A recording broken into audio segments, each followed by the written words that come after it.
নমস্কার বন্ধুরা, আজকে আমি একটি পুরনো দিনের আমার দিদিমার থেকে দেখে শেখা একটা রেসিপি আমি আপনাদের সঙ্গে শেয়ার করছি। এটা পুরোপুরি পুরনো বলবো না, মানে কিছুটা পুরনো কিছুটা আমার মতন করে একটা ফিউশন বানিয়ে আপনাদেরকে দেখাচ্ছি। খুব সহজ রেসিপি, গরমের দিনে খাওয়া খুবই ভালো। ঝিঙে দিয়ে আলু দিয়ে আর একটু পুরোনো দিনের সবাই মাসিমারা করতো না, মায়েরা ছোলার ডালের বেটে সেটাকে বড়া করে কাঁচা কাঁচা দিত, কিন্তু আমি এটাকে কাঁচা দেব না। আমি রান্নাটার মধ্যে এটা হালকা ভেজেছি, অল্প একটু ভেজেছি, তারপরে আমি ঝোলে দেবো। কিভাবে দেব সেটা আপনাদের দেখাচ্ছি। এই রেসিপিটা করতে গেলে প্রথমে আপনাদের লাগবে, দেখুন এই যে ফোড়নের জন্য লাগবে শুকনো লঙ্কা 5 ফোড়ন, আর কিচ্ছু লাগবে না। আর মেইন ইনগ্রেডিয়েন্ট হচ্ছে ঝিঙে আলু দিয়ে তরকারিটা আমি করব। আর একটু গরম জল ব্যবহার করব, সামান্য মশলা, গুঁড়ো মশলা দেবো।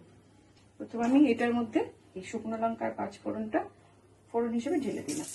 একটু ভাজা ভাজা হয়ে গেলে আমি এটার মধ্যে একদম এই ঝিঙে আলুটাকে আমি একটু ভাপিয়ে রেখেছিলাম, আলুগুলোকে আগে খাচ্ছি আর ঝিঙেটা একটু পরে দিচ্ছি, কারণ ঝিঙেটা একটু গলে গেছে। খুব সহজ, খুব উপাদেয় এবং খুব টেস্টি। গরমের জন্য এই খাবারটা অত্যন্ত ভালো শরীরের পক্ষে। সমস্তটাই দিয়ে দিলাম, বিশেষ কিচ্ছু ব্যাপার নেই। হলুদের গুঁড়ো, ব্যাস এইটুকু। একটু হলুদের গুঁড়ো দিলাম, একটু ধনের গুঁড়ো দিলাম, আর একটু 1 চিমটে শুকনো লঙ্কার গুঁড়ো দিলাম। এর মধ্যে হলুদের গুঁড়ো, শুকনো লঙ্কার গুঁড়ো আর নুন দেবো, চিনি দেবো, কাঁচা লঙ্কা দেবো। ফোড়ন তো আগেই দিয়ে দিয়েছি।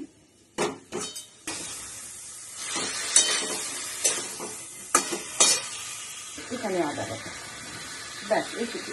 সব একটু সামান্য সামান্য উপকরণ। একটু দুধ ছিল, প্রেসার দিয়ে দুধটাও দিয়ে দিলাম, পরিমাণ মতন লবণ। চিনি খান, চিনি দেবেন, আমাদের বাড়িতে সবাই একটু চিনি বেশি খায়। এবারে একটু ফুটতে ফুটতে শুরু হয়েছে। আমি এবার একটু দেখুন গরম জল করা রয়েছে, এই গরম জলটাই আমি ঢেলে দেবো। আর বিশেষ কিছু ব্যাপার না, একটু জল জলই হবে ব্যাপারটা।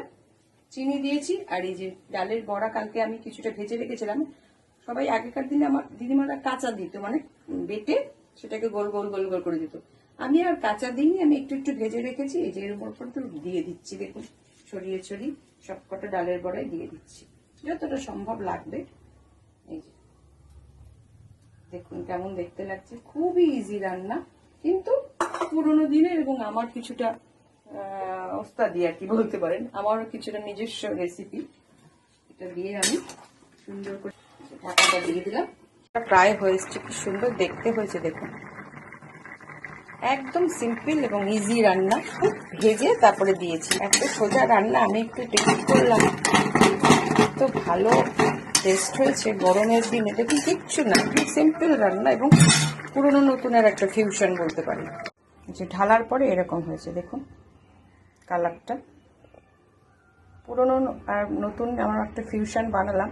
আপনাদের কেমন লাগলো একটু দেখুন রান্নাটা।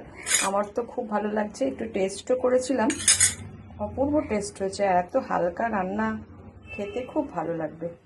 আপনারা বাড়িতে চেষ্টা করবেন, সব আপনাদের হাতের কাছেই থাকবে আশা করি রান্নাঘরে। কেমন হয়েছে দেখুন, ভালো লাগলে লাইক, কমেন্ট, শেয়ার করবেন। ধন্যবাদ।